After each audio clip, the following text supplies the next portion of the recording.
UK, जिसका मतलब United kingdom होता है। जो यूनाइटेड किंगडम है वो 4 रीजन से बना हुआ है। England, Scotland, Wales and Northern Ireland. इन रीजन या देशों में सबसे बड़ा जो देश है उसका नाम इंग्लैंड है और इंग्लैंड का जो कैपिटल है वो लंदन है। जो लंदन जिस रिवर के बैंक पर है उसको थेम्स रिवर कहते हैं। लंदन में रिसेंटली एक लीडर का राइज हुआ जिसका नाम है थॉमस रॉबिन्सन। थॉमस रॉबिन्सन के द्वारा आह्वान पर लंदन के सड़कों पर 1.5 लाख लोग आ गए और उनका एक ही नारा था, सेंड बैक होम। इसका मतलब हो कि लंदन में जो भी अनलीगल तरीके से लोग अप्रवासी लोग रह रहे हैं उनको उनके वापस देश भेजा जाए। सबसे इंटरेस्टिंग फैक्ट ये रहा कि टेस्ला कंपनी के सीईओ एलन मस्क भी जुड़ गए और उनने भी नारा दिया, फाइट और डाई।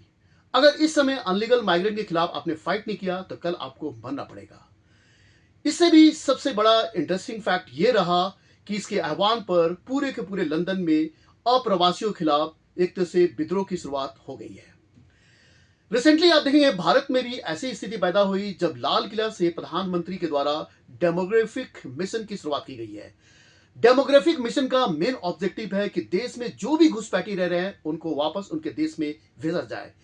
कि ये देश में जो घुसपैठी होते हैं एक तो अनलीगल तरह से वोटिंग करते हैं और देश के रिसोर्स पर भी दबाव ये डालते हैं। Thank you very much. जय टू एवरीवन।